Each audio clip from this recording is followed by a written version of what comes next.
Boa tarde. Pronto, começando?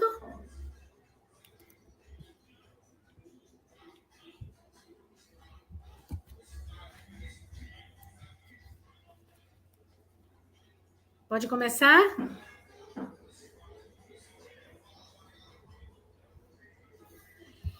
Boa tarde a todos e a todas, né? Nós estamos aqui iniciando a mesa, né, a China e a questão ambiental, que é parte de um webinário maior que composto por 10 mesas, que depois, ao longo da apresentação, eu vou indicando as mesas, mas como tivemos um problema técnico e estamos já iniciando com algum atraso, eu vou, né, iniciar a mesa propriamente dita.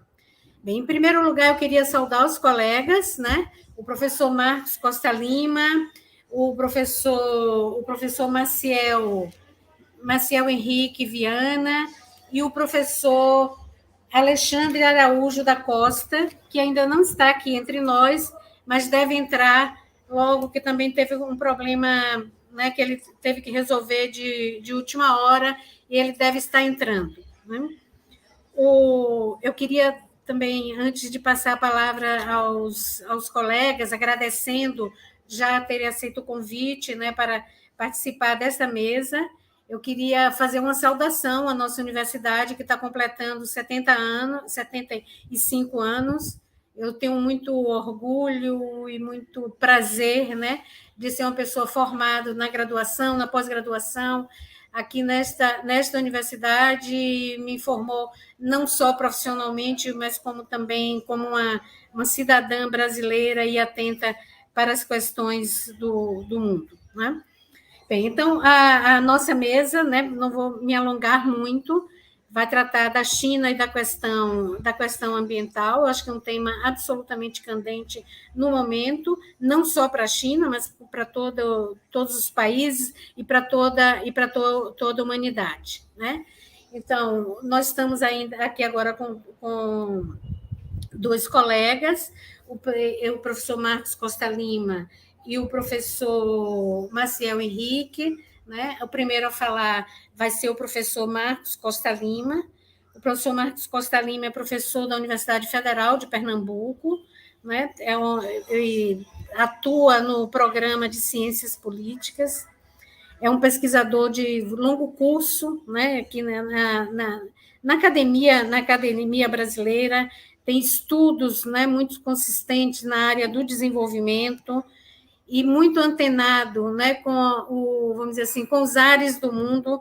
Foi o criador, né, do o Instituto Ásia, Instituto Ásia, e que hoje tem o nome de Coordenadoria de Estudos da Ásia, também da Universidade Federal de Pernambuco, e, quer dizer, então, vamos dizer, é um dos primeiros pesquisadores brasileiros, né, que iniciou estudos, né, estudos sobre a China, sobre a Ásia aqui no Brasil.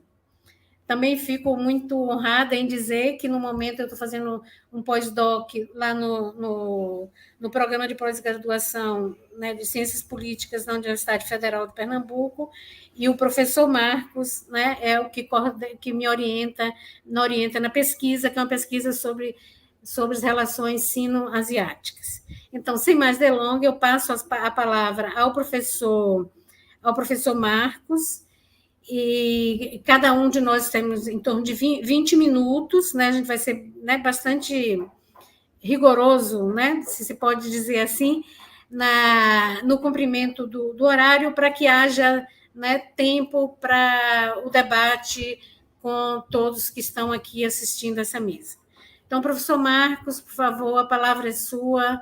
Muito bem-vindo à nossa universidade, e é um prazer enorme tê-lo aqui.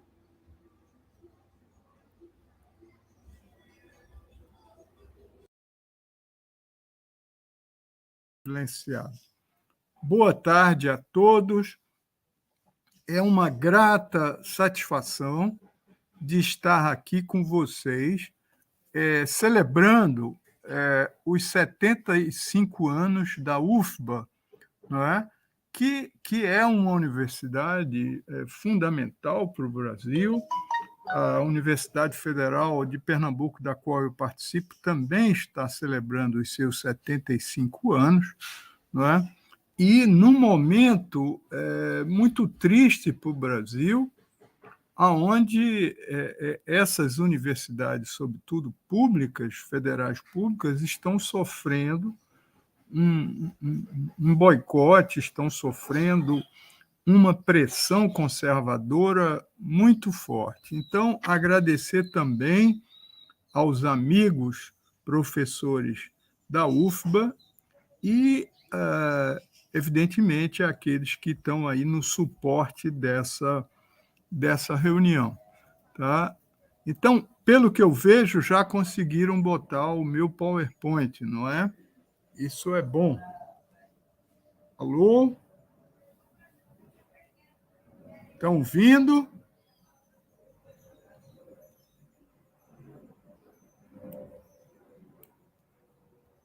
Bem, eu não obtive resposta se estavam me ouvindo. Estão me ouvindo ou não? Ana Carolina, por gentileza. Sim, estamos te ouvindo. Então, por favor, pode mudar a prancha. Esse é o título, Desafios Ambientais na China. Por favor. Bom, eu queria começar essa fala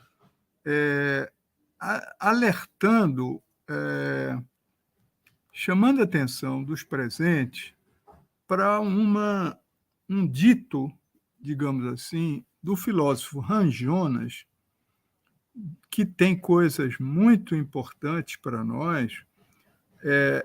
E o livro de que eu falo é o princípio da responsabilidade, não é? Ótica para a civilização tecnológica. Então, essa premissa eu acho que vale para todos como um alerta, não é?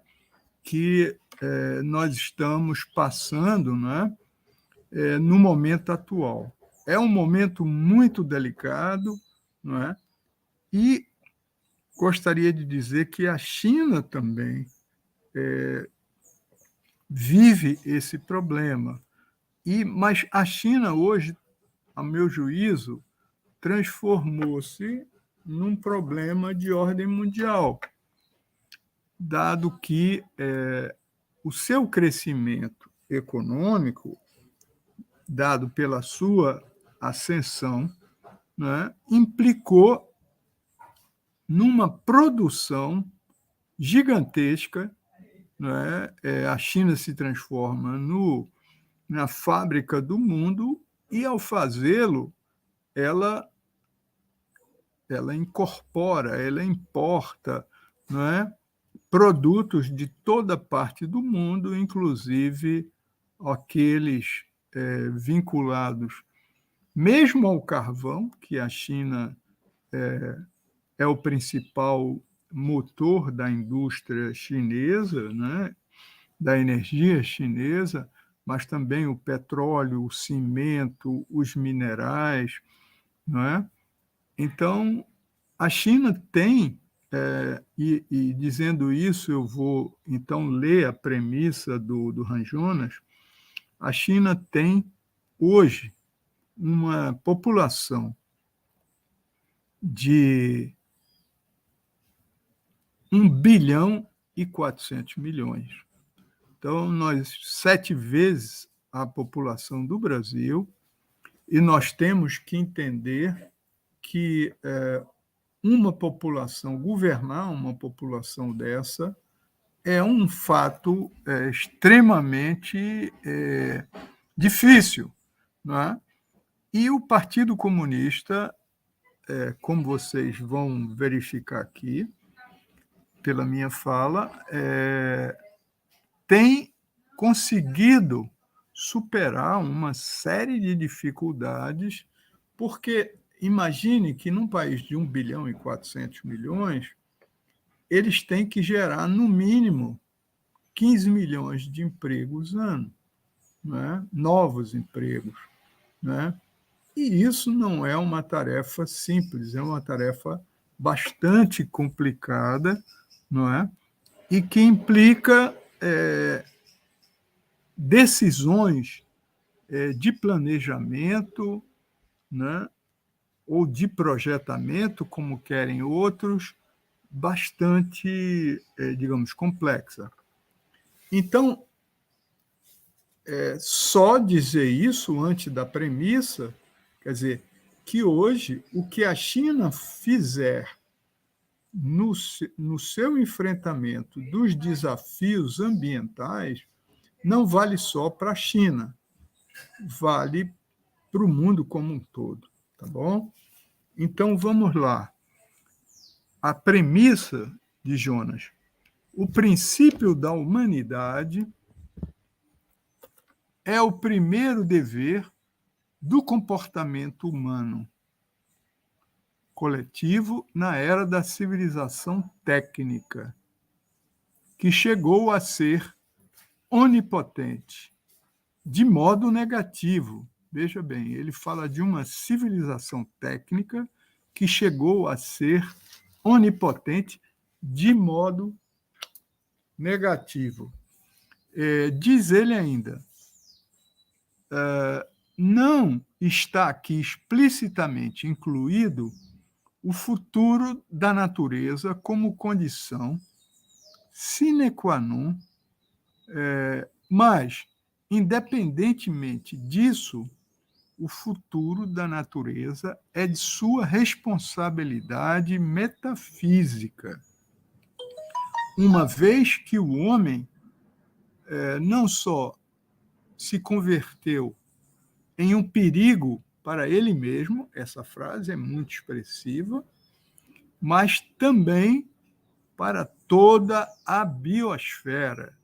Então, eu gostaria que você retivessem essa ideia do Jonas, não é? De que o homem passa a ser um perigo para ele mesmo. Isso ele está falando antes dos anos 80. Por favor, Ana.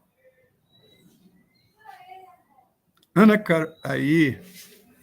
Bom, então isso aqui eu vou passar muito rápido, né? Já estava embutido na fala anterior. O rápido crescimento econômico nas últimas 3 décadas da China acelerou a exploração dos recursos naturais e levou a uma grave degradação ambiental. Tá? Isso é uma tese que foi publicada na Universidade de Nottingham, que é maravilhosa. Quem depois quiser essa tese de doutorado, me peça, porque amplia muito a nossa visão do que tem sido essa destruição ambiental na China. A China tem sido um país fortemente poluente, com produção industrial crescente e, segundo Zhang, e também desse humilde colaborador, insustentável. Comércio e investimentos interno e externo. Por favor.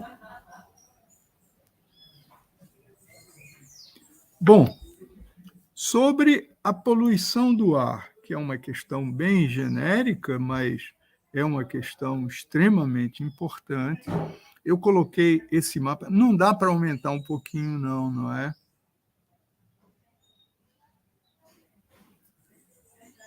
Bom, então deixa eu prosseguir. Esse mapa da China aí, essas partes vermelhas são as partes de maior poluição ambiental da China, não é? Sobretudo na Franja, não é? E até Xangai. Depois a gente vem com Hong Kong, Guangzhou e tudo, no sul da China, mas é preciso, quando a gente tenta ler as questões ambientais da China, que a gente entenda também onde ela está localizada e onde ela é mais intensa, não é? Então, devido à forte dependência da queima de combustíveis fósseis e outras atividades humanas, a China tem sido o maior emissor mundial de gases de efeito estufa. Ainda é.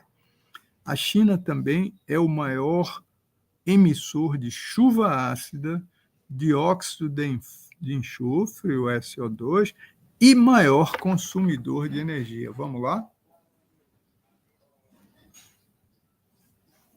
Bom, então, essa situação, ela acabou gerando muito descontentamento interno, né, político.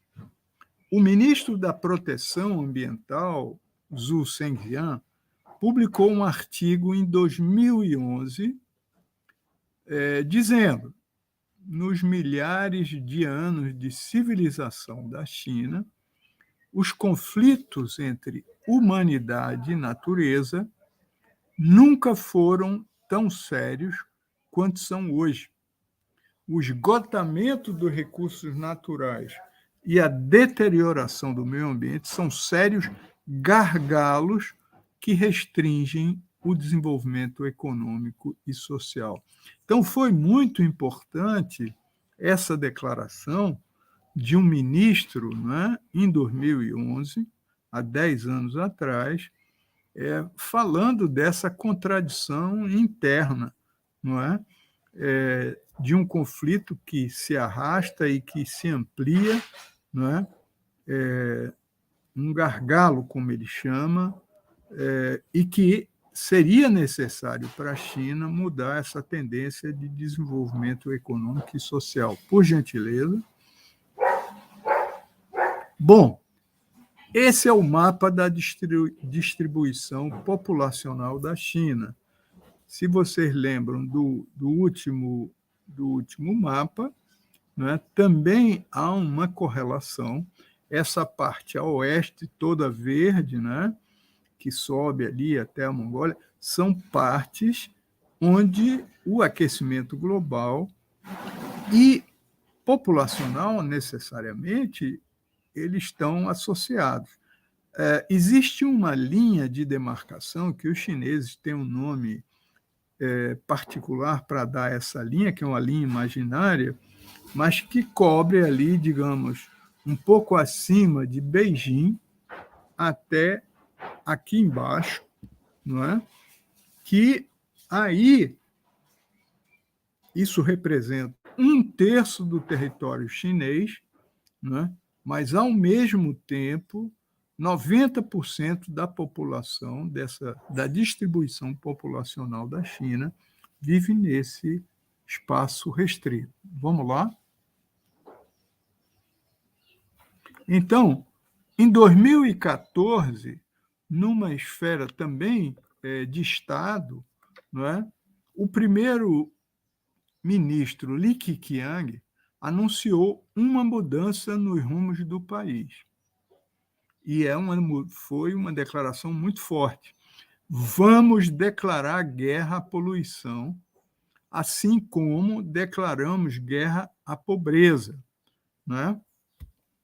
Então, o país trabalha no sentido de ter um ar mais limpo até 2030. O governo está implementando várias medidas que eu vou falar a posteriori, incluindo a redução da dependência do carvão nas indústrias e a substituição por energia menos poluente. O governo tem buscado reduzir o número de veículos com combustíveis fósseis nas cidades e aumentar a produção de veículos elétricos. Eu mesmo fui visitar, eu tive 4 vezes na China, e uma delas, eles me levaram para conhecer o fechamento de uma grande indústria de carvão que ficava uma meia hora de Beijing. Fecharam essa indústria de carvão, de energia, e jogaram para bem longe de Beijing. Então, até o ano 2020, a China espera aumentar sua cobertura florestal em 23%, o que é alguma coisa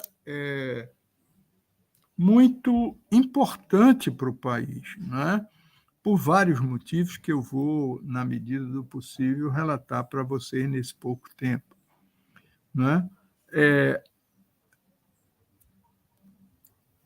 Aumentar a cobertura florestal em 23% não é pouca coisa.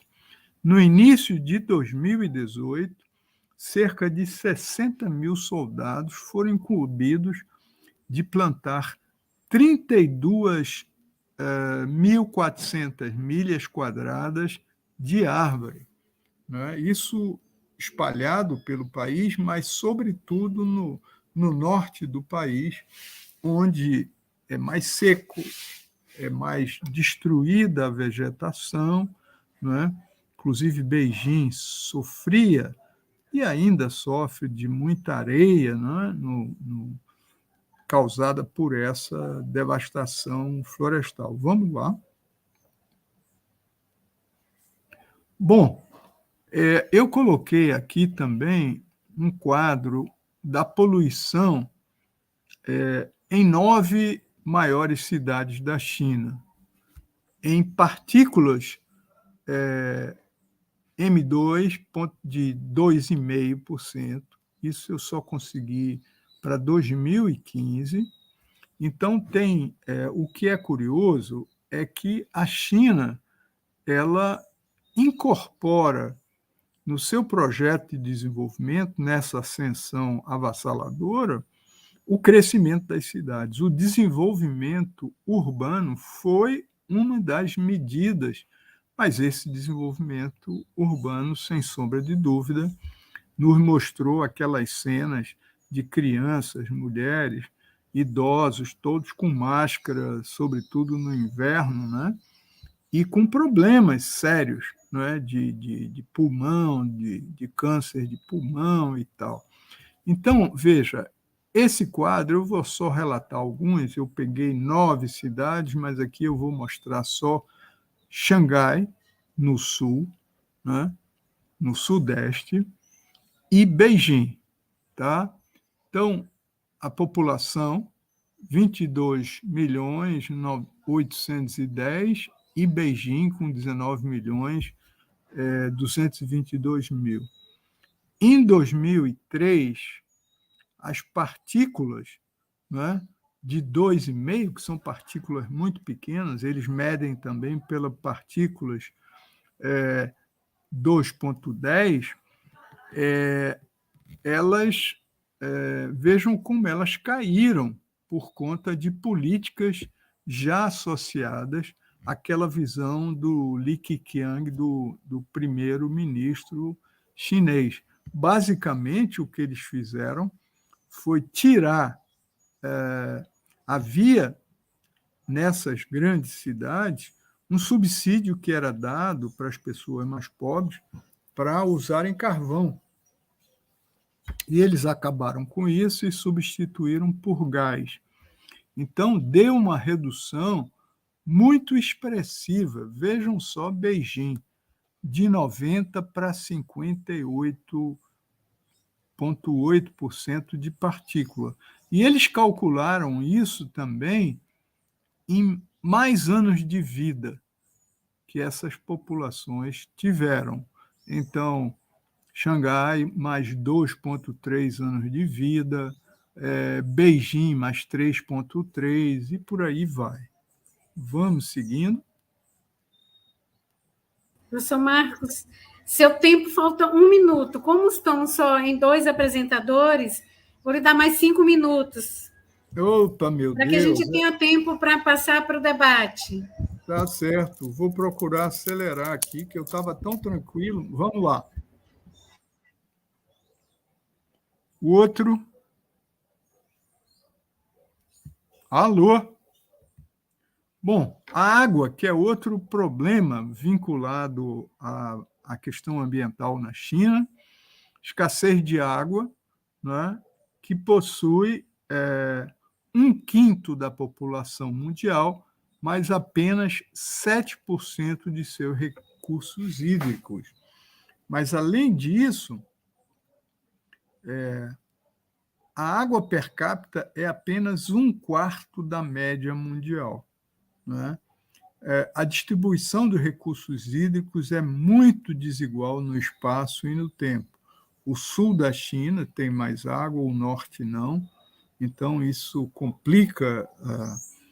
Então, há estações chuvosas e secas, existem recursos hídricos naturais exuberantes no sul, mas seca e água escassa no norte. Por favor.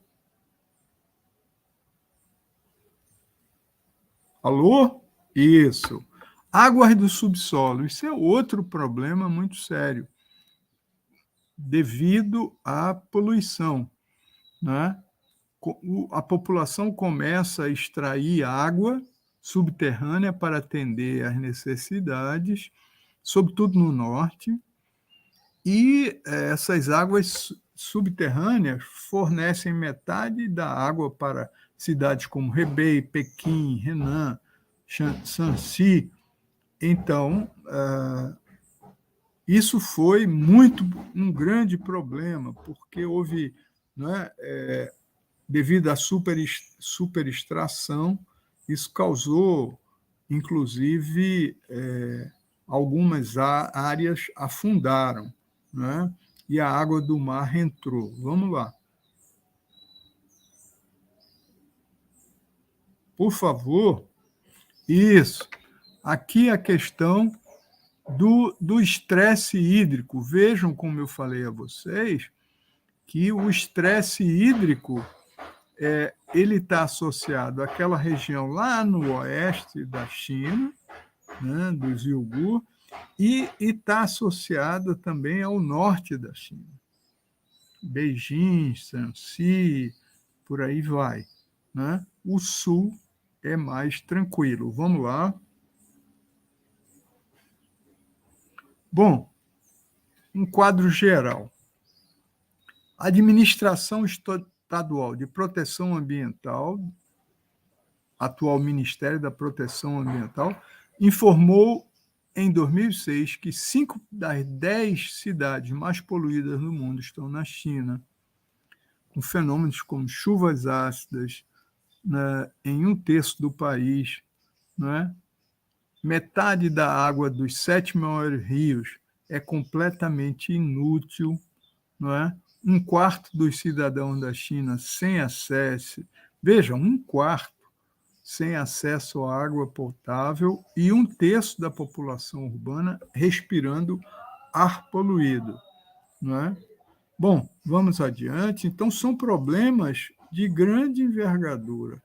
Aqui são os níveis de PM2,5, essas bolas vermelhas aqui são as áreas de maior poluição. Vamos lá? Bom, a distribuição das emissões médias de dióxido de carbono entre 91 e 2010. Então, vejam que as partes do norte da China, como eu apontei antes, elas são as mais graves, né? Essa parte aqui da franja do sul são mais aliviadas. Vamos lá. Considerações finais, não é? Apesar de ser o maior responsável pelas emissões de CO2 do mundo, a China vem realizando mudanças notáveis em sua dinâmica política, favorecendo uma troca mais amigável com o meio ambiente. Apesar dos avanços, muito ainda precisa ser feito e discutido, de modo que as reformas até agora realizadas encontrem respostas mais viáveis. E a China, então, só para abrir um pouquinho, não tem mais tempo, quando a gente vai olhar as novas legislações que foram estabelecidas, que elas têm muito mais rigor e capacidade de cobrança, né? Tanto das províncias quanto né, das localidades e das pessoas.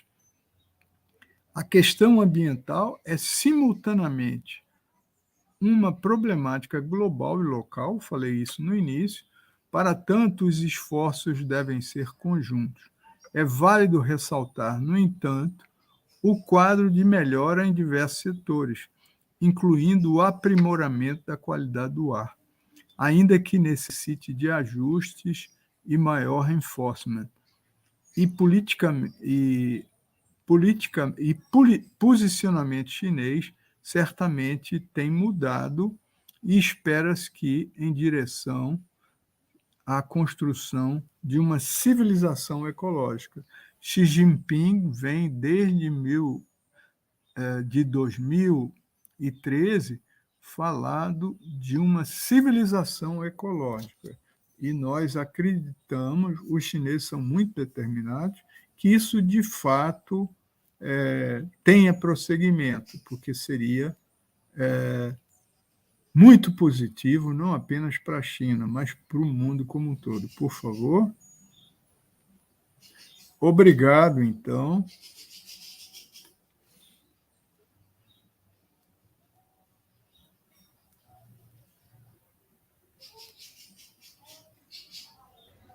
Obrigada, professor Marcos, né, por essa elucidativa exposição sobre a situação, né, do meio ambiente na China. Estão me ouvindo? Estão ouvindo um eco? Ouvindo bem. Ok. Então, e aí eu vou passar a palavra para o professor Maciel, né, lhe agradecendo, e a gente tem um tempo ainda para o debate, quando a palavra, né, volta para o senhor. Bem, eu quando entrei, já por conta daquele problema técnico, eu nem fiz uma devida apresentação desta mesa, no sentido de que ela compõe o segundo webinário China Atual, que é uma iniciativa de vários grupos, de 3 grupos de pesquisas aqui da universidade e de alguns programas, né, de pós-graduação. Então, o grupo de pesquisa Processos de Hegemonia e Contra-Hegemonia, o Grupo de Estudos em Economia Política e Desenvolvimento, o GEPOD, e o Laboratório de Análise Política Mundial, o LabMundo, né? Também isso trabalhando em conjunto, né, com o programa de pós-graduação em Ciência Política, o programa de pós-graduação em Relações Internacionais, programa de pós em Economia e também de Ciências Sociais, né? Então, esse segundo webinar está composto por 10 mesas, essa nossa é a terceira. Ontem já aconteceu um webinário sobre a expansão global da China, estratégia de exportação de capitais, ontem à tarde. Hoje pela manhã, a China e a disputa tecnológica global, estamos nessa nossa terceira, né, a China e a questão ambiental. E amanhã, pela manhã, sempre às 10h30, as relações sino-africanas no século XXI. À tarde, às 13h30, as políticas sociais, desigualdades e direito na China, que teremos como expositor o professor Penildo, professor aqui da UFBA, nosso pró-reitor, Jonas Vasconcelos, também aqui da UFBA, o professor Jonas, também, inclusive do programa de pós-graduação em RI, André Andrade, e com a mediação de Andréa, depois a sexta mesa, né, que é Política e Economia nas Relações entre a China e o Brasil, que aí tem como expositores Fabiano Brito, do IFBA, César Miranda, também do IFA, Fernanda Brandão, da UERJ. Né? A sétima mesa, as relações da China na América do Sul. Né? No segmento, eu vou dando os nomes para logo passar a palavra para o professor Maciel. A oitava mesa, estratégia de ascensão chinesa. A nona, a presença da China na Bahia. Né? E, além dessas mesas, temos uma sessão fora do webinário, que é uma mesa redonda né, onde vamos discutir aonde vai a China no conflito com os Estados Unidos, onde estarão presentes a professora Isabela Nogueira, da Universidade Federal do Rio de Janeiro, a professora Ana Garcia, da PUC-Rio, o professor Renildo Souza, né, daqui da nossa universidade, e com a mediação do professor Jorge Almeida, também aqui da UFBA. Então, dito isso, eu passo a palavra imediatamente para o professor Maciel, né, que é geógrafo, né, é professor aqui do ensino básico, ensino médio, na cidade de Barreiras. Eu acho que ele está de um lugar privilegiado do ponto de vista de falar sobre os impactos, né, do meio ambiente num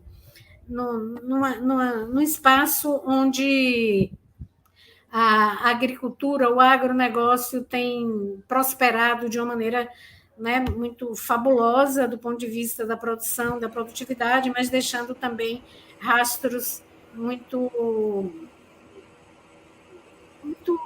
né, difíceis de lidar e muito danosos com o meio ambiente. Então, professor Maciel, muito obrigada, né, por ter aceitado o nosso convite, e a palavra é sua. Em princípio, a gente tem 20 minutos. Como ainda não. Professor Alexandre? O professor Alexandre chegou também, Elza. O professor Alexandre chegou? Chegou também.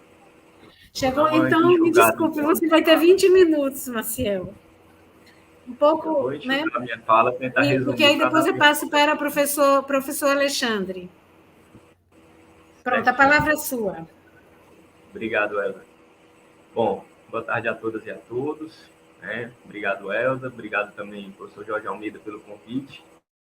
É um prazer estar aqui fazendo esse debate necessário, né, para a gente compreender um pouco mais dessa contradição que é a China. Bom, para começar, é importante a gente destacar que a crise ambiental ela é um problema provocado pelo capitalismo.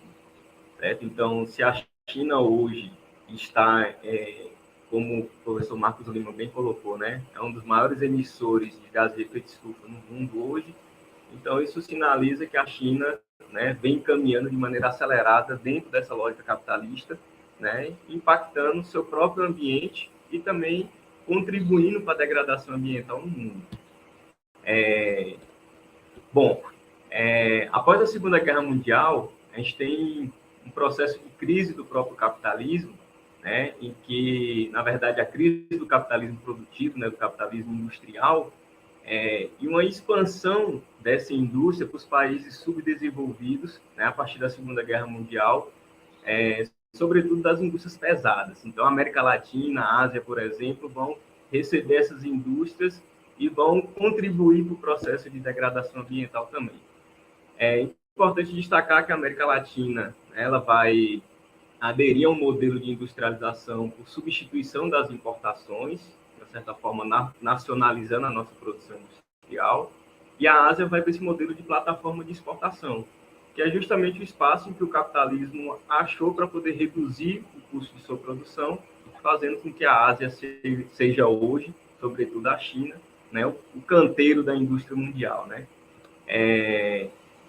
Na geografia, a gente destaca esse período, né, pós-Segunda Guerra Mundial, como a terceira etapa da globalização, porque há um processo de globalização da produção e do consumo no mundo, certo? Apesar que a polarização da Guerra Fria, né, entre Estados Unidos e União Soviética acabou limitando essa etapa de crescimento da globalização, né, mas a gente tem um processo de expansão, né, dessa produção industrial para o mundo, o que acabou gerando já nos anos 70, por exemplo, em 72, já uma das primeiras conferências pelo clima, já sinalizando os impactos ambientais desse modelo de produção capitalista no mundo.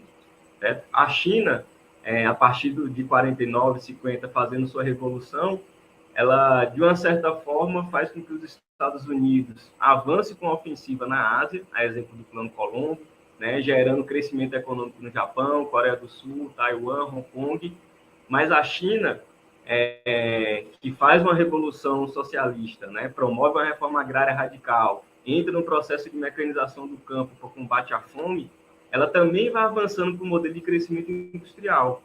A China socialista no período de Mao Tse-tung, né, até 78, aí, antes das reformas, que vai fazer com que a China transita para o capitalismo, a China vai ter um crescimento industrial em média, né, da Revolução Chinesa até 78, em média de 9,4% ao ano. A China vai crescer bastante na produção de energias, né, no uso de carvão, como o professor Marcos Lima colocou, né, o uso do aço e de diversos outros minerais, vai entrar também nessa lógica de avanço tecnológico nuclear. Tudo isso contribui com um certo crescimento, né, da economia chinesa, mas também contribui com o processo de degradação ambiental. A China vai dobrar a expectativa de vida, né, melhorou bastante a qualidade de vida da população, só que essa melhoria da qualidade de vida vai gerar uma explosão demográfica, que a China vai dobrar a expectativa de vida nesse período, certo? Então, por mais que a China, a Revolução Chinesa, ela vai pensar bastante a sociedade, vai melhorar significativamente a vida da população chinesa, vai acabar com a fome, enfim, avançar muito na educação, mas ela vai negligenciar a natureza. É exemplo do que a gente já vê na própria Conferência de Estocolmo em 72, com o discurso da China dizendo que não ia deixar de comer, certo? Bom, contraditoriamente, após as reformas de 78, em que a China começa uma transição para o capitalismo, né, começa uma abertura realmente para o capital, ela faz essa transição para o capitalismo ao mesmo tempo que ela inicia uma base legal de proteção ambiental no seu próprio território. Se a gente avança aí para 89, por exemplo, a China já cria leis de proteção ambiental, mas, contraditoriamente, a degradação ambiental só aumenta no país. Certo? Isso é reflexo, né, do crescimento acelerado da urbanização, né, todo esse crescimento industrial que já vinha da China maoísta, que vai ter continuidade, só que agora sob a lógica capitalista. Certo? Bom, quando a gente chega nos anos 90, em que a gente está finalizando a Guerra Fria, a China vai passando por um processo de renovação das leis ambientais. Só que nesse período, dos anos 90, 91, a China já começa a ultrapassar a poluição da própria Rússia. E aí é importante destacar, né, nesse período da Guerra Fria, Estados Unidos e Rússia são os países com o maior número de poluição, né, maior número de emissão de gases de efeito estufa. Então, tanto o capitalismo dos Estados Unidos quanto o socialismo soviético, eles estão numa lógica de degradação ambiental, não está preocupado com a questão ambiental, certo? Então, a partir dos anos 90, a gente já tem uma preocupação ambiental mais forte, as conferências pelo clima, feitas pelos próprios, né, pela própria ONU, né, Rio+20, enfim, Rio 90. Então, esses processos de preocupação com a questão ambiental faz com que a China passe por essa renovação das leis ambientais, só que, em contrapartida, a China, né, vem aumentando sua degradação ambiental ao ponto das emissões chinesas já superarem as russas aí no início dos anos 90. Então, o avanço do neoliberalismo nos anos 90, né, nessa nova ordem mundial, ele favorece o crescimento chinês, sobretudo porque a China, mesmo com essa transição para o capitalismo, ela mantém uma forte presença do Estado, né, diferente da própria Rússia, que nos anos 90 vai abrir para o próprio neoliberalismo. Enfim, né, então isso fortalece o crescimento do capital chinês, e, inclusive, o avanço do neoliberalismo para a América Latina, por exemplo, e aí o Brasil é um exemplo disso, vai contribuir bastante para a nossa reprimarização. Então, os anos 90 em diante, que é o período que o Brasil e a América Latina vem reprimarizando a economia, é um período que a gente vê os investimentos chineses aumentando no Brasil e na América Latina. Certo? Então, além do aumento dos investimentos chineses em países subdesenvolvidos, o que a gente vê na própria China é uma acelerada industrialização e urbanização, sobretudo. Né? E aí essa urbanização chinesa que vai atrair bastante capitais para o setor da construção civil. É importante destacar aí que a China ela se urbaniza, né? Mais de 50% da sua população passa a viver no espaço urbano a partir de 2015. Certo? E aí nós estamos falando aí, né, de um universo, enfim, de mais de 700 milhões de pessoas que estão passando a viver no espaço urbano, como o professor Marcos Lima mostrou no mapa, né? A região leste da China, a região ali de pouco mais de 1/3 do território do país, vai concentrar cerca de 90% da população. Então, uma alta concentração populacional, né, um modelo de urbanização capitalista, predatório, é tanto que, quando a gente pega o ranking que o próprio Banco Mundial traz, que segundo o Banco Mundial, das 20 metrópoles mais poluídas do mundo, 16 estão na China.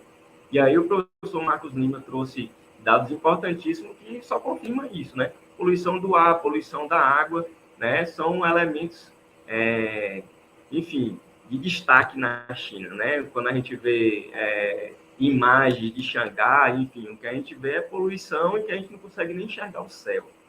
Bom, avançando, entrando aí no século XXI, em que a China já vem no crescimento econômico mais acelerado, né? Inclusive, a partir de 2001, a China começa a reduzir tarifas para a importação de produtos básicos, o que vai favorecer essa relação dela de importação dos produtos com o Brasil, né? Favorecendo essa nossa reprimarização. A China vai ingressar na Organização Mundial do Comércio também, expandindo bastante seu comércio mundial, e isso tudo, né, faz com que o país cresça na lógica capitalista, obviamente, fazendo com que seus índices de degradação ambiental também cresçam no mesmo ritmo. É tanto que em 2007 para 2008, a China já supera os Estados Unidos na emissão de gases de efeito estufa. Então, de fato, quando a gente observa nessa lógica ambiental, a gente percebe tranquilamente que a China, de fato, está na linha capitalista quando a gente vê todos esses índices de poluição do país, né? Enfim, em 2009, por mais que a China comece a vir já numa mudança de retórica, né, numa mudança de discurso, acompanhando a própria lógica do capitalismo verde, né? Esse ecocapitalismo que vem trazendo a ideia de desenvolvimento sustentável, que tudo isso já vem construído essa narrativa ecocapitalista.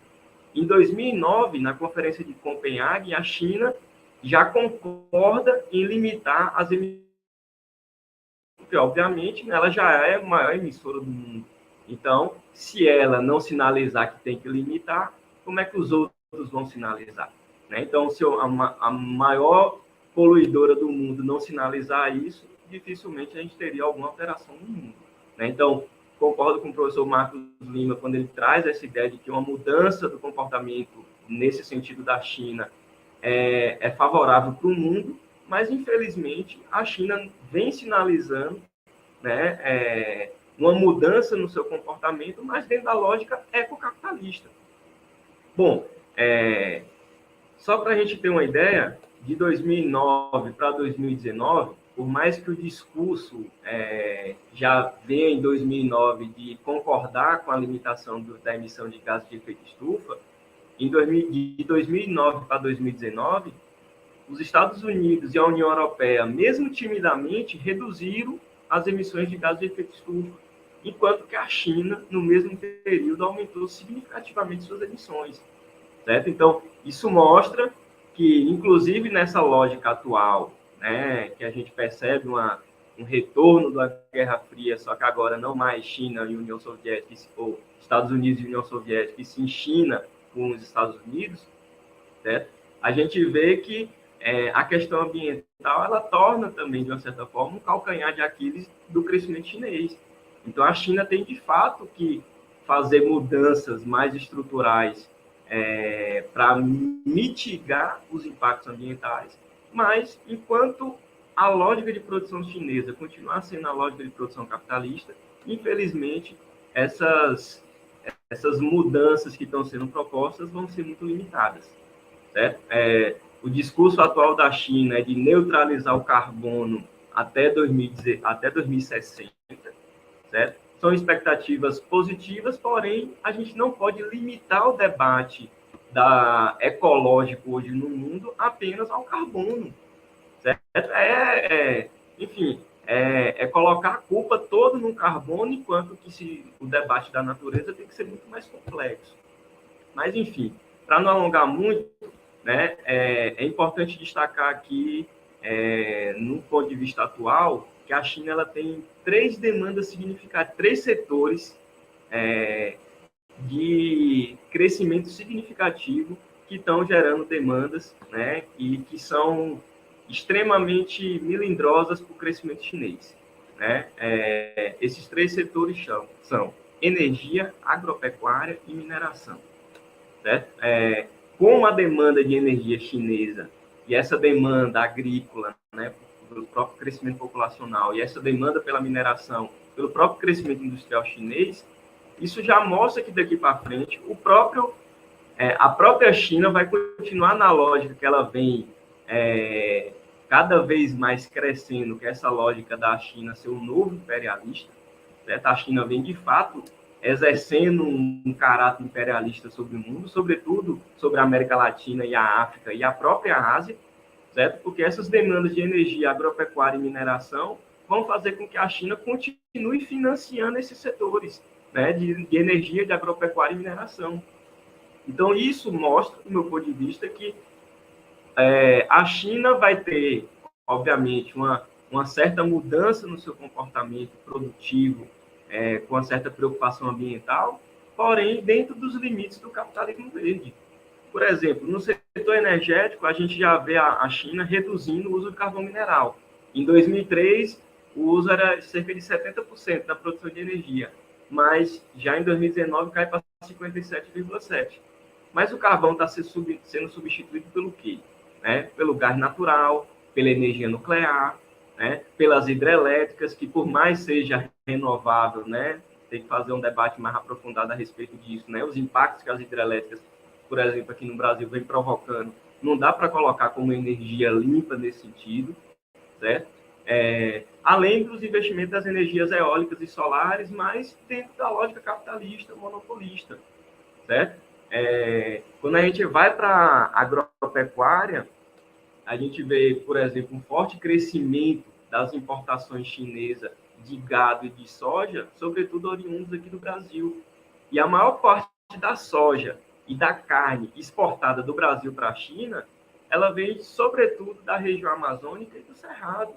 Os dois biomas mais desmatados e mais queimados pela agropecuária no Brasil e que colocam no Brasil em destaque também na emissão de gases de efeito estufa, sobretudo por conta disso, certo? Então, quando a gente olha obras de investimento chinês em infraestrutura ferroviária, portuária, como exemplo, a ferrovia de integração oeste-leste, para ligar o oeste da Bahia ao Porto Sul em Ilhéus, com a perspectiva apenas de escoamento da soja, daqui da região oeste da Bahia, do escoamento da mineração da região de Caetité e Guanambi para a exportação chinesa. Então, o que a gente percebe é que, internamente, a China bateu recordes e continua sendo o maior poluidor do mundo, e do ponto de vista dos seus investimentos nos países emergentes e subdesenvolvidos, a gente vê os investimentos no setor de infraestrutura, no setor do agronegócio, da agropecuária, soja e gado principalmente, e no setor da mineração, fazendo com que, de uma certa forma, a China terceirize esses problemas ambientais, certo? Então, para além do problema interno, o que a gente percebe é um problema externo da poluição ambiental provocada pelos investimentos chineses. Não por outro motivo, porque a lógica dos investimentos chineses está dentro da lógica capitalista. Mas não vou alongar muito, vou fechar aqui para poder dar espaço para o professor Alexandre também dar suas contribuições e a gente abrir para o debate. Muito obrigado. Tá bom. Muito obrigada, Maciel, pela sua excelente exposição, inclusive mostrando os impactos para fora da China.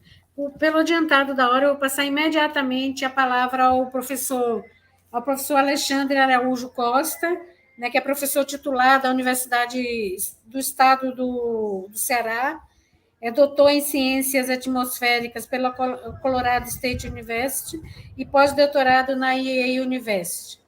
Professor Alexandre, muito bem-vindo, que bom que o senhor conseguiu chegar a tempo, e a palavra é sua.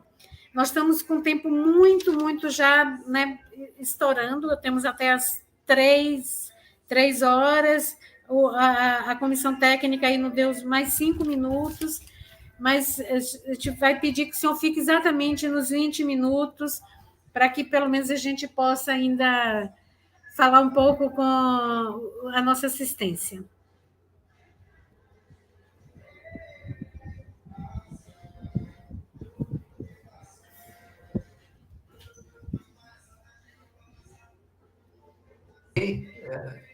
Perfeito. Acho que agora me ouvem, correto? Eu queria só que disponibilizassem os slides para que eu pudesse avançar rapidinho aqui no nosso diálogo, já que o tempo é curto, né?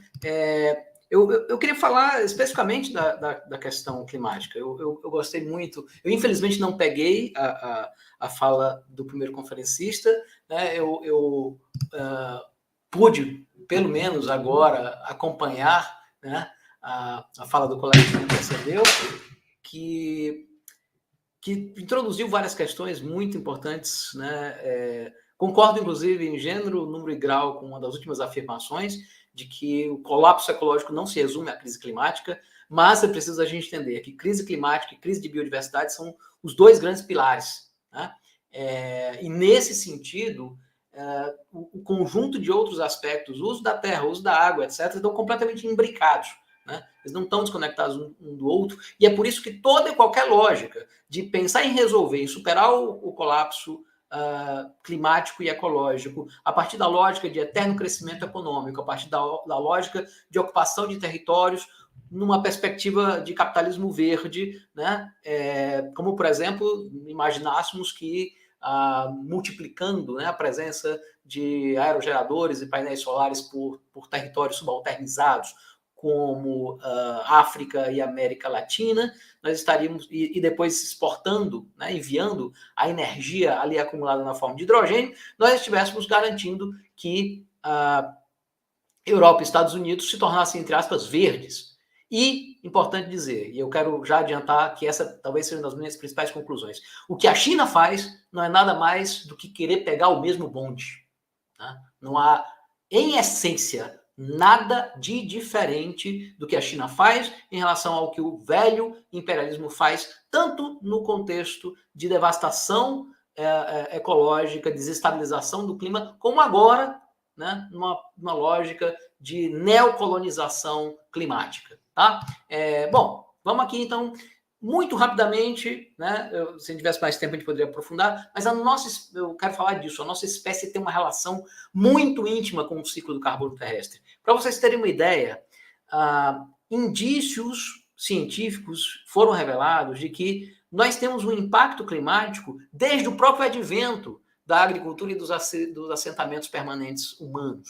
Há uma inflexão nas curvas de dióxido de carbono e principalmente de metano em associação com a agropecuária, né? Tanto no que diz respeito à substituição de um carbono, de um estoque de carbono de grande escala e de baixa velocidade de reciclagem pelo estoque muito menor e, ao mesmo tempo, mais volátil da parte agrícola, como pela introdução de processos que emanam metano, como pecuária de animais ruminantes e plantio de arroz. Isso teve implicação, provavelmente, inclusive, sendo um dos fatores que fez com que o atual interglacial, o Holoceno, não tenha exibido uma tendência a uma glaciação, né, prematura, a algo do tipo 6 a 8 mil anos, né, no passado. Né? Essa influência aí, até nesse ponto, ela pode ser considerada benigna ou até benéfica não apenas para a humanidade, mas como para a parte da biosfera. Mas a escala disso mudou muito, ao ponto de já conflitos humanos, como a invasão da Europa pelas Américas e a ocupação, né, o avanço aí do exército mongol, né? A gente está falando aí de dois genocidas, né? Gengis Khan e Cristóvão Colombo, né? Essas duas grandes ocupações que levaram a decrescimentos populacionais e desocupação de áreas agrícolas em grande escala e por longo período, elas possibilitaram, inclusive, a presença de marcadores nas contágios, né, nas estimativas de concentração de dióxido de carbono, tanto entre os séculos XIV e início do século XV, como em meados do século XVI até o início do século XVII, aqui algo como 7 a 10 partes por milhão de CO2 a menos. E o que eu quero dizer para vocês é o seguinte, é que se isso tudo já tem relevância climática, O que dizer quando a chave da nossa relação com o ciclo do carbono virou justamente em meados do século XVIII, a partir do século XVIII, com a invenção da máquina a vapor e com a substituição do paradigma de energia para pessoas para energia para máquinas. Nesse sentido, o corpo humano, agora ampliado para o seu grande maquinário produtivo, que demanda muito mais energia, ao mesmo tempo casado com a disponibilização, com a descoberta, né, da disponibilidade de um enorme reservatório de energia química acumulada por milhões de anos na forma de combustíveis fósseis, promoveu uma enorme e radical mudança. É a escala desse problema que eu quero, em primeiro lugar, que a gente compreenda. Nós hoje temos 414 partes por milhão de CO2 na atmosfera. A última vez que algo parecido aconteceu foi no período quente do Plioceno Médio, provavelmente há 5,3 milhões de anos atrás. E o planeta, em equilíbrio, com uma atmosfera de 414 partes por milhão, é um planeta sem calota polar no hemisfério norte, 3 graus mais quente do que os valores atuais e com 20 metros de oceano acima, né, do que temos hoje. Obviamente, nós não estamos no equilíbrio, né? Estamos longe de chegar nele. Mas o fato é que nós não apenas precisamos frear essa insanidade, como precisamos arranjar alguma maneira de, obviamente, preservando a vida e dignidade de 8 bilhões de humanos e da biosfera a qual a gente pertence, arrumar um jeito de sair dessa profunda enrascada. Minimamente reverter o grau do problema em que nós estamos. Basicamente, o grande problema é justamente a lógica de crescimento infinito e exponencial associada à acumulação capitalista. A reprodução ampliada do capitalismo, que impõe não apenas que dinheiro gere mais dinheiro, né, a partir do mecanismo de valoração, de ampliação, né, do valor, né, a origem da mais-valia, né, mas que faça isso numa forma de progressão geométrica. E esse crescimento exponencial, por mais que possa haver algum tipo de vertente imaterial do capitalismo, que para os quais muitos apelam hoje, tudo tem, em última instância, uma base material, nem que seja a tomada do servidor de Bitcoin ligada, né? E, obviamente, demandando energia elétrica, eletricidade, que vem de algum lugar. Essa lógica de crescimento infinito exponencial, ela aprisiona, inclusive, a humanidade a um trem suicida eternamente acelerado, que faz com que nem mesmo fontes de energia tão primitivas como a biomassa tradicional tenham sido substituídas. Na verdade, o carvão e depois o petróleo e o gás, eles se somaram, eles se sobrepuseram aqui em cima.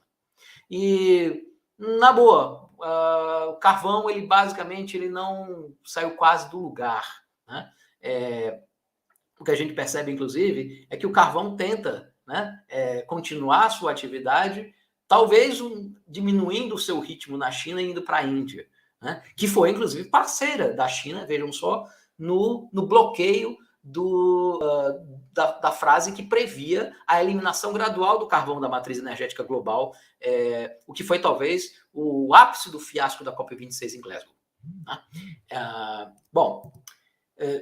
Mas, obviamente, a gente precisa discutir responsabilidades e, assim, é muito fácil hoje para países capitalistas centrais simplesmente xingarem a China e a Índia, né? O que nós temos é um processo de maior complexidade, né? Que inicia com pequenas quantidades acumuladas de emissões, mais em função de mudança do uso da Terra, mas que rapidamente, ao longo do século XX, principalmente no início do século XXI, vão corroendo o nosso saldo de carbono para 1,5 graus. Né? E basicamente aí a gente percebe justamente, primeiro no período lá do Grande Salto e depois com a aceleração industrial da China nas últimas décadas, como ela veio rapidamente aqui. Ainda assim, os Estados Unidos são ainda o maior emissor histórico.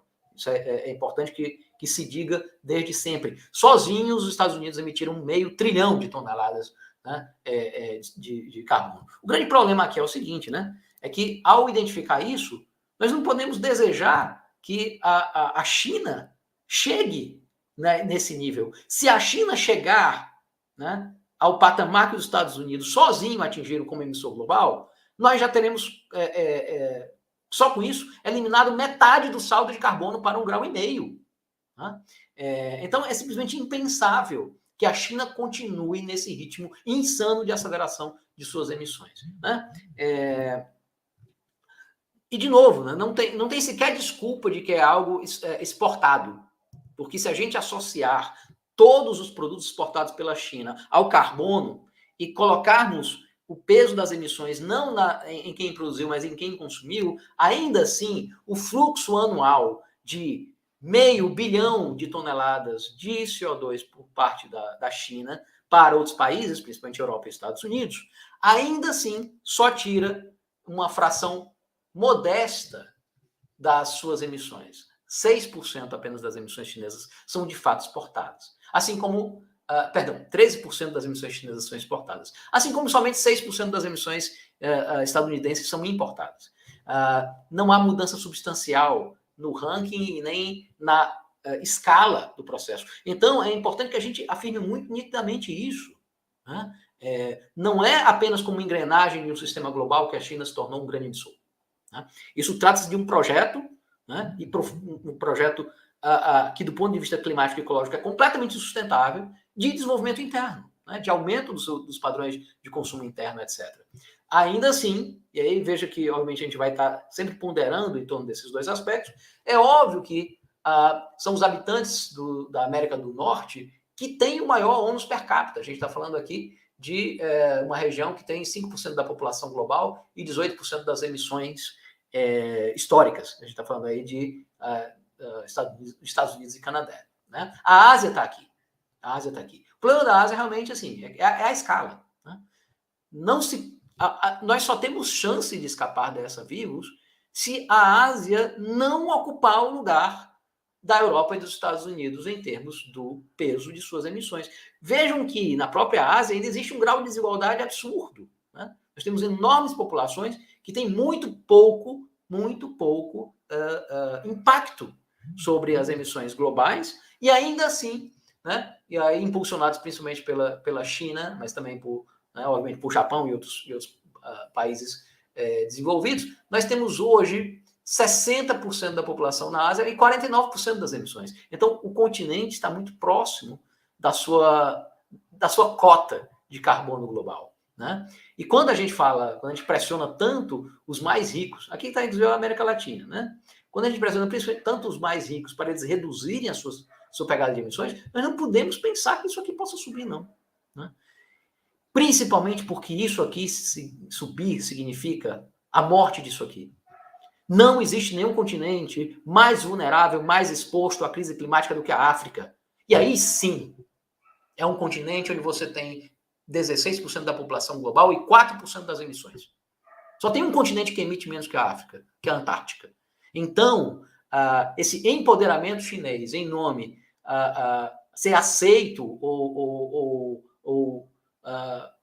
mitigado, ou de alguma forma relativizado, isso significa, na verdade, que ele está relativizando, né, um colapso ecológico global e a condenação de várias populações da própria Ásia e o conjunto do continente africano a uma catástrofe humanitária sem proporção semelhante na história humana. Importante dizer, inclusive, né, porque eu, por muito tempo, né, sim, fiz, e eu acho correto isso, o discurso de que a pegada, né, a proporção dos países mais ricos em relação à sua cota de carbono global era sempre muito maior, né, com base nas emissões per capita. E, obviamente, os Estados Unidos aqui se destacam pela sua escala, pelo seu tamanho, né, e pelo peso dele das emissões. E aqui, obviamente, tem, né, acima dessa linha né, que seria a identidade, né, acima dessa linha aqui, estão a Rússia e vários outros países, alguns países basicamente com economia baseada em petróleo e também a Europa, né? Mas vejam só quem chegou nesse time aqui de emitir mais do que a sua cota global. Pois é, né? Então, assim, desculpa, lamento, mas não tem mais desculpa.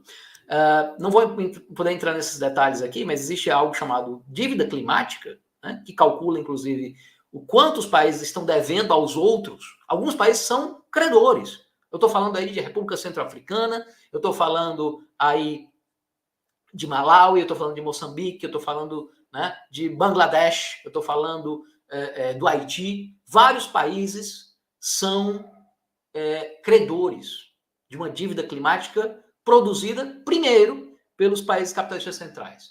Né? É uma dívida histórica acumulada há muito tempo, que tem um contorno também geracional. Mas, né, quando a gente faz as contas sobre quem é devedor e quem é credor, né, a China, com uma economia extremamente intensiva em energia e em carbono, ela se tornou hoje, né, ela se tornou devedora climática. Né? Então, na verdade, assim como os países, né, desenvolvidos ou com forte dependência das fontes fósseis, né, para seu desenvolvimento, para sua economia, né, a China entra no rol dos vilões climáticos, matematicamente falando. E, portanto, não dá para a gente admitir que ela chegue, por exemplo, numa conferência do clima com uma contribuição nacionalmente determinada, altamente insuficiente, segundo qualquer parâmetro minimamente razoável de análise. Né? Completamente incompatível, não apenas com 1,5 graus, que é o limite administrável de segurança do sistema climático, e tampouco com 2 graus. Né? Se todo mundo seguir a lógica da China, nós vamos para um mundo, né, de 3 graus a 4 graus mais quente. Né? E isso, obviamente, não pode ser traduzido sem uma catástrofe. E é preciso colocar, portanto, o dedo na ferida. Né? Quer dizer, é um Estado que se diz socialista, né, se diz guiado por um partido comunista, mas que tem corporações capitalistas, né, como a Baowu, que é um grande conglomerado de produção siderúrgica, que emite mais sozinho do que o Paquistão. Tem 2 grandes estatais de petróleo, uma delas, a China Petroleum and Chemical Corporation, emite mais do que o Canadá. Então, a dimensão que a China tem hoje, e o peso que ela tem, e essas últimas décadas de acelerado crescimento, né, das suas emissões, não nos permite mais colocar, né, aquelas, mais os Estados Unidos, mais a Europa. Não, óbvio. Nós vamos continuar enfrentando as potências imperialistas e capitalistas centrais, como sempre enfrentamos. Mas é preciso colocar o dedo na ferida. A China não está, né, mais com qualquer saldo de isenção para o que, em termos das emissões de carbono do sistema produtivo e energético, sem contar a indução de outras emissões. Preciso que a gente fale disso também. Né? Porque os impactos chineses, além de ocuparem toda a atmosfera do planeta, induzem impactos locais em outros continentes. E a gente precisa... Alexandre, por favor, vá para suas conclusões, que nós estamos com um tempo super apertado. Desculpa a interrupção, mas... Não? Eu estava contando meu tempo aqui, eu tinha 5 minutos ainda. No meu 3, mas... 4. Não, é o tempo que eu vou precisar, né? E eu ainda estava falando, tinha visto a tolerância ali ainda, mas enfim, eu vou tentar concluir nos 4 ou 3, né? Essa margem de incerteza. Importante a gente falar hoje, né? A ração animal, e de novo, né? Nós precisamos falar desse debate. Não é possível sustentar 8 bilhões de seres humanos com o grau de consumo de proteína animal que nós temos hoje. Ponto. Ponto. E, portanto, é absolutamente absurdo que nós tenhamos um país como o Brasil, né, que perde floresta para, primeiro, pecuária, e, em sucessão, a pecuária, na lógica da grilagem, desmatamento.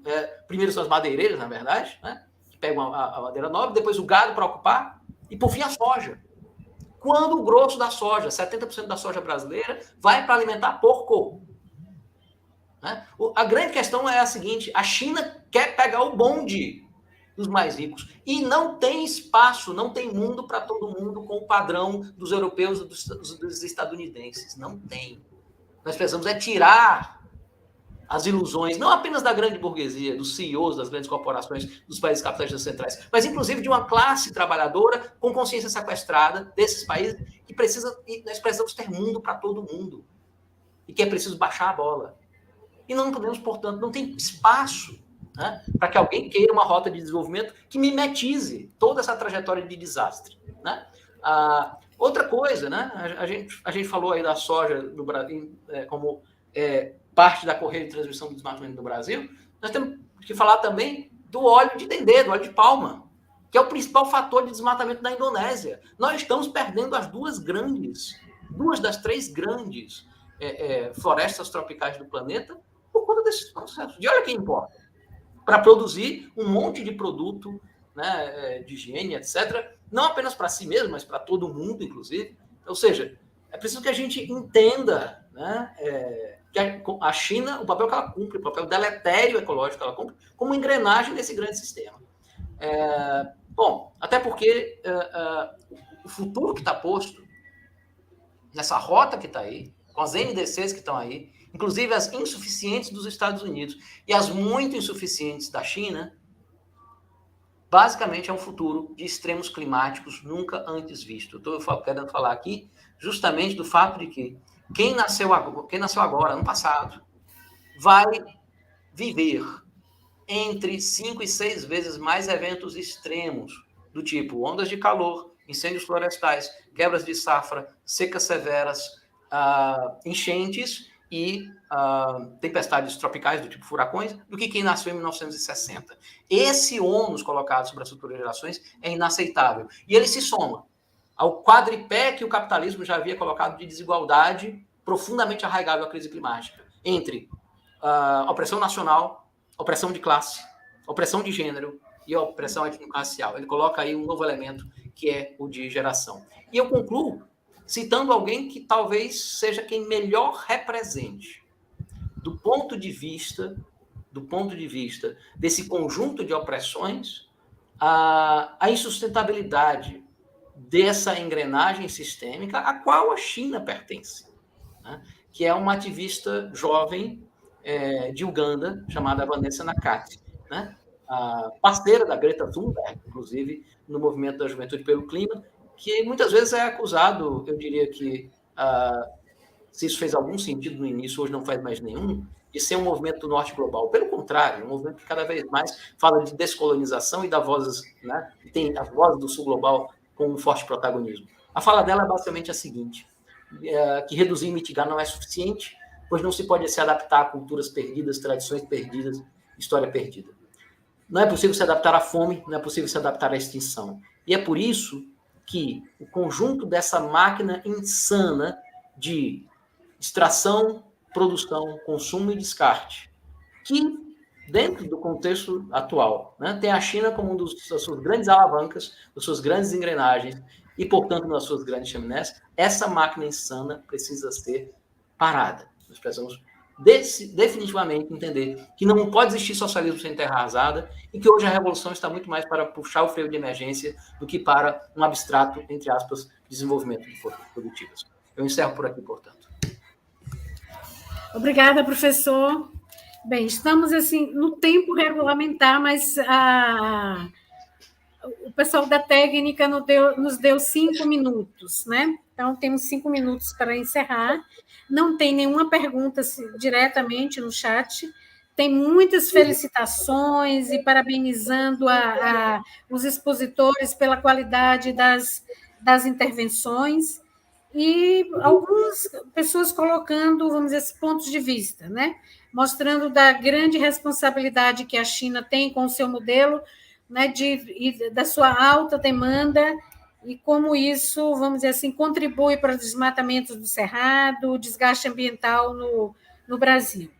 E tem do professor professor Jorge Almeida, né, uma posição, né, que ele diz assim, é um belo socialismo esse que reforça a lógica dependente brasileira e os impactos ambientais negativos no Brasil, principalmente pelo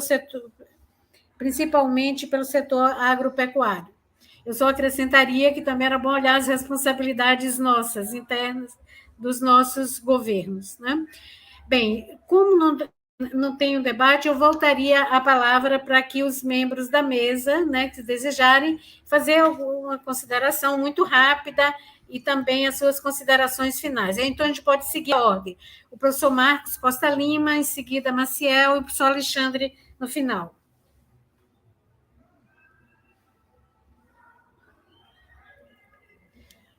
Som do professor Marcos. Eu agradeço de antemão a presença, né, nessa celebração da UFBA e dizer que muita coisa que aqui foi dita são coisas altamente relevantes e muitas das quais eu concordo. Apenas, tanto no discurso do Maciel Viana, eu não vou poder aprofundar isso, porque isso é um debate muito complicado, não há tempo para isso, mas queria apenas me posicionar dizendo que eu não concordo com essa lógica de que a China é um país capitalista. Simplesmente isso. Não é? E há uma série de, digamos, de fundamentos para dizer isso. Não é?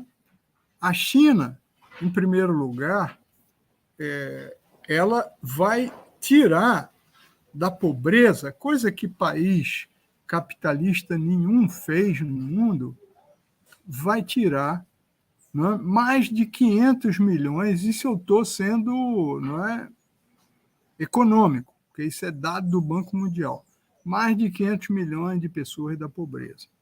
Mais do que isso, a China, não é, ela amplia numa velocidade muito grande a educação da sua população. Né? Hoje, os índices de analfabetismo na China são muito pequenos, e ainda a expectativa de vida na China, que era terrível no começo da Revolução, não chegava a 49, ora se 49, a 45 anos, e hoje a população da China ela tem mais de 70 anos. E, para finalizar, a China recebe capital internacional sem se submeter ao capitalismo. É um fato único. Procure, né, no momento que nós vivemos, algum país subdesenvolvido ou em desenvolvimento, como queiram, que permite que o capital internacional entre e que não deixe ele fazer o que bem entender. Né? Bom, eu fico por aqui, gostaria de debater, mas não há tempo, e agradecendo novamente, mas parabéns aos dois, ao Alexandre e o Maciel, que vieram com apresentações muito ricas. Antes de passar a palavra para o professor Maciel, eu gostaria de pedir 1000 desculpas aqui ao professor Jorge Almeida e também ao Jorge Antônio. Na verdade, o que eles que era uma grande provocação não foi do professor Jorge Almeida, foi de Jorge Antônio. Desculpa, Jorge Almeida, desculpa aí, Jorge Antônio. Tá? Mas a questão foi colocada. Maciel, por favor, vamos ser bem concisos. O tempo não permite realmente um debate, mas gostaria muito, Márcio. Depois a gente avança nisso. Só agradeço mesmo e dizer que estou aberto aí para, sempre que puder, contribuir no debate. Abraço. Professor Alexandre. Muito rapidamente. A gente tem um trabalho de divulgação científica em torno da ciência do clima que eu queria convidar todo mundo para dialogar junto, porque esses temas, inclusive, as saídas que o capitalismo oferece, né, a incompatibilidade com o crescimento econômico infinito com os limites planetários, etc., a gente faz com bastante mais tempo para aprofundar. Eu peço que vocês procurem o que você faria se soubesse o que eu sei, né, no YouTube e em outras redes sociais, né? Facebook, Twitter, Instagram, para que a gente possa manter esse diálogo. Né? Eu realmente apenas quero dizer que, reafirmar, não existe socialismo em terra arrasada e no século XXI ou socialismo vira ecossocialismo ou não é socialismo nenhum. Tá bom, obrigada. Muito obrigada, professor Marcos Costa Lima, professor Maciel, professor Alexandre. Espero que outros momentos nos encontremos. E só para lembrar aí para todos, né, que amanhã temos encontro marcado às 10h30, com as relações sino-africanas, que vão... o professor Francisco Conceição, que é da Eduardo Mondlane, Moçambique, o professor Renan Holanda, da Universidade Federal de Pernambuco, e o professor Paulo Menechelli Filho, da UNB. Então, amanhã, das 10h30 às 12 horas. E depois, às 13h30, uma outra mesa, Políticas Sociais, Desigualdades e Direito na China, com o professor Pinildo, daqui da UFBA, o professor Jonas Vasconcelos, também da UFBA, e Andréa Andrade, da UFBA. Então, muito obrigada a todos e até a próxima.